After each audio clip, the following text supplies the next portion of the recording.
देवभूमि उत्तराखंड के पहाड़ जितने खूबसूरत हैं, उनके आंचल में उतनी ही गहरे रहस्य छुपे हुए हैं।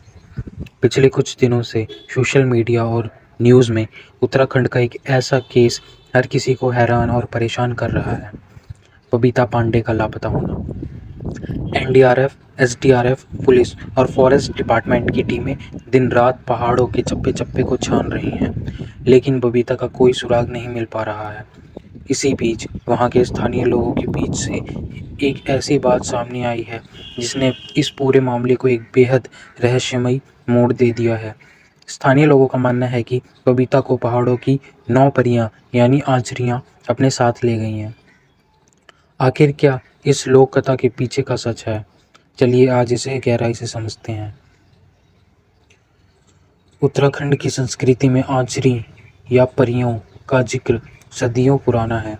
बुजुर्ग बताते हैं कि ये परियां कोई परियों की कहानी जैसी सुंदर और कोमल नहीं होती, बल्कि ये पहाड़ों की अदृश्य शक्तियाँ जो ऊंचे बुग्यालों, घने जंगलों और पानी के झरने के पास रहती हैं। स्थानीय मान्यताओं के अनुसार ये आंचरियाँ अक्सर उन लोगों की तरफ आकर्षित होती हैं जो अकेले जंगलों में जाते हैं, खासकर जो चटकीले या रंग बिरंगे कपड़े पहनते हैं। कहा जाता है कि अगर ये किसी पर सम्मोहन कर दें तो इंसान सुध बुध खो बैठता है और उनके पीछे खींचा चला जाता है। बबीता पांडे के केस में भी जब तमाम खोजी कुत्ते, आधुनिक ड्रोन कैमरे नाकाम हो गए तो थक हार कर स्थानीय लोग अपने स्थानीय देवताओं जागर और डोलियों की शरण में गए।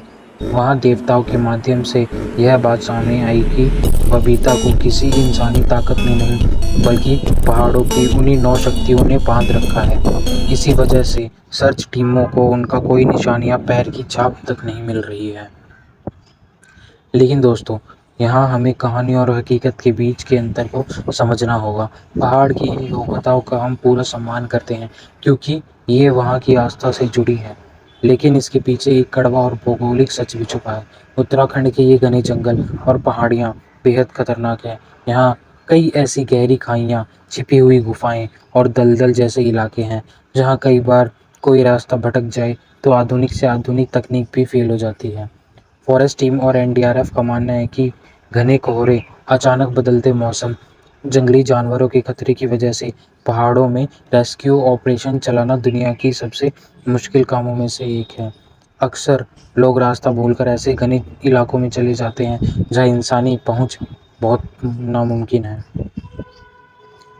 एक कंटेंट क्रिएटर होने के नाते मेरा मकसद आपको सिर्फ एक रहस्यमयी लोक कथा बताना था। किसी के गायब होने पर सनसनी फैलाना या न्यूज़ बटोरना हमारा मकसद कभी नहीं हो सकता।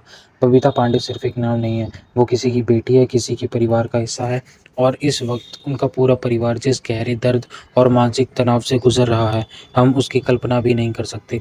हमारा अंधविश्वास पर भरोसा करना गलत हो सकता है, लेकिन इस वक्त बबीता के सुरक्षित वापस लौटने की प्रार्थना करना बिल्कुल सही है।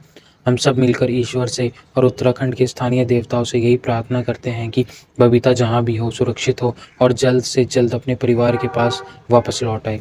सर्च ऑपरेशन में लगी टीमों को भी हमारी तरफ से नमन है जो अपनी जान जोखिम में डालकर पहाड़ों में डटी हुई है।